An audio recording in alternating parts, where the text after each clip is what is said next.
Om Swastiastu, Umat Dharma dimanapun berada. Pada kesempatan yang baik ini, saya akan membawakan Dharma Wacana. Dharma Wacana yang saya bawakan berjudul Konsep Ketuhanan dalam Agama Hindu. Bagaimanakah sesungguhnya konsep ketuhanan dalam agama Hindu? Agama Hindu merupakan agama yang memberikan banyak jalan kepada umatnya untuk mendekatkan diri kepada Ida Hyang Widewasa atau Tuhan Yang Maha Esa. Dalam agama Hindu dikenal dengan dua konsep. Yang pertama, Nirguna Brahman, yaitu Tuhan yang tak termanifestasikan. Yang kedua, Saguna Brahman, Tuhan yang termanifestasikan. Nirguna Brahman atau Tuhan yang transenden adalah Tuhan yang tanpa sifat, yang tidak dapat dipikirkan.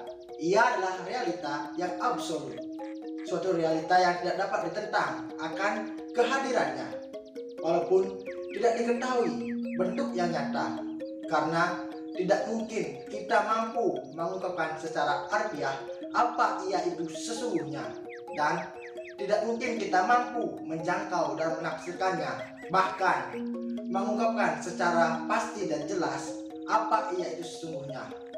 Suatu hal yang pasti adalah ia yang ada dan yang hadir, dan itu benar-benar realitas. Ia adalah realita yang abadi dan absolut yang tidak bisa ditawar-tawarkan akan kehadirannya. Lalu bagaimana dengan manusia yang mempunyai ketidaksadaran yang tinggi memikirkan Nirguna Brahman?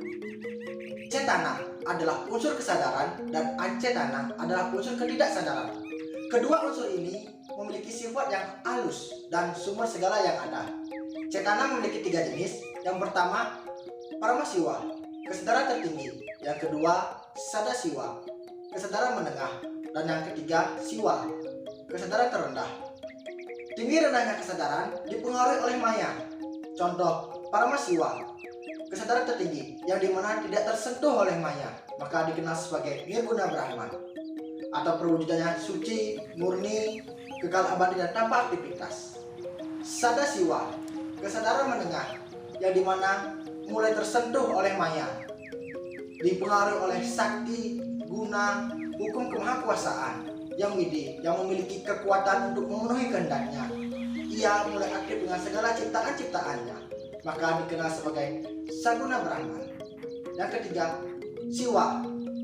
Siwa adalah kesadaran terendah yang dimana sangat banyak tersentuh oleh maya, menjadi siwa atau maya sira. Maya sira kemudian terpecah-pecah tak terbilang, berwujudan makhluk-makhluk. Maya sira yang terdapat pada makhluk-makhluk disebut Atma. Secara umum, pemikiran Hindu tentang konsep ketuhanan dapat dipahami sebagai Tuhan yang transenden dan Tuhan yang imanen, yang ditemukan dalam pemikiran Adwaita dan Sankara. Sankara mengatakan ada dua Brahman. Yang pertama, Nirguna Brahman, dan yang kedua, Saguna Brahman.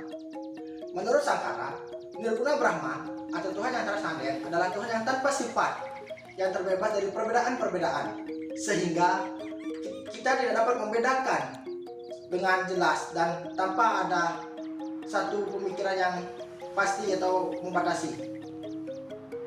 Upanishad mengatakan Brahman itu neti-neti, yang artinya bukan ini, bukan itu.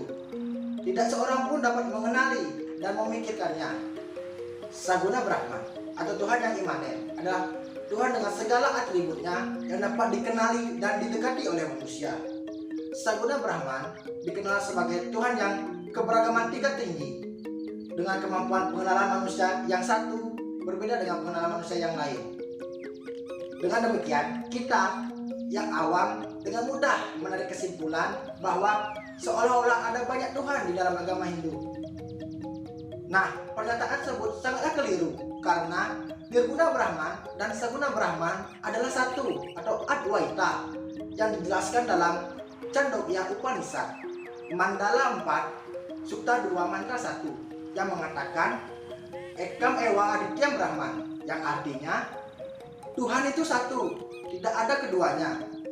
Namun Saguna Brahman, orang-orang bijaksana atau para resi menyebutkan dengan beberapa nama yang dijelaskan dalam Rig Veda Mandala 1, Sukta 164, Mantra 46, yang mengatakan Ekam Sabrah Bahuda Wadanti Agnim Yaman Matahari Swanam, yang artinya Tuhan itu satu. Oleh para resi disebut dengan Yaman, Agni, dan Matariswana. Sekaligus dalam hal ini terkandung dalam konsep Istadewata, yaitu pemahaman dan penghayatan tentang Tuhan dan manifestasinya, memungkinkan untuk manusia memiliki konsep ketuhanan yang berbeda-beda sesuai dengan kemampuan dan kebebasan pada setiap manusia untuk memuliakan Istadewatanya, tanpa harus dipertentangkan satu dengan yang lain. Menyadari bahwa manusia mempunyai kemampuan yang berbeda-beda, maka Brahman memberikan kesempatan kepada siapa saja untuk mendekatinya dan memberikan kebebasan memilih jalan kepada siapa saja untuk menujunya, asalkan jalan tersebut dibenarkan, yang dijelaskan dalam Bhagavad Gita Adhyaya 4 Sloka 11. Ya tamam prapadyante tamsta taiwa bajamyaham mama wartante manusia parta sarwasa, yang artinya bagaimanapun jalan manusia mendekatiku, aku akan terima, wahai Arjuna. Mendekatiku dengan segala jalan. Jalan-jalan tersebut yang dimaksud di antara lain: pertama, Jnana Marga; yang kedua, Bhakti Marga; yang ketiga, Karma Marga; yang keempat, Yoga Marga.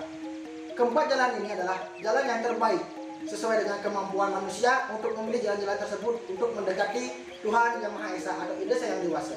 Hal ini dapat disimpulkan bahwa Hindu percaya dengan satu Tuhan yang terpersonifikasikan dengan banyak nama, atribut, fungsi tugas, dan keyakinan terhadap Tuhan dengan manifestasinya, sekaligus konsistensi pikiran, perkataan, dan perbuatan menentukan manusia untuk masuk surga, neraka, atau moksa. Sekian Dharma Wacana yang saya bawakan. Semoga bermanfaat dan menambah wawasan bagi umat Dharma. Apabila ada perkataan yang salah atau perbuatan yang salah, saya mohon maaf. Kepada ide saya yang dewasa, saya mohon ampun. Saya tutup dengan Aduk Brahma Santi. Om Santi Santi.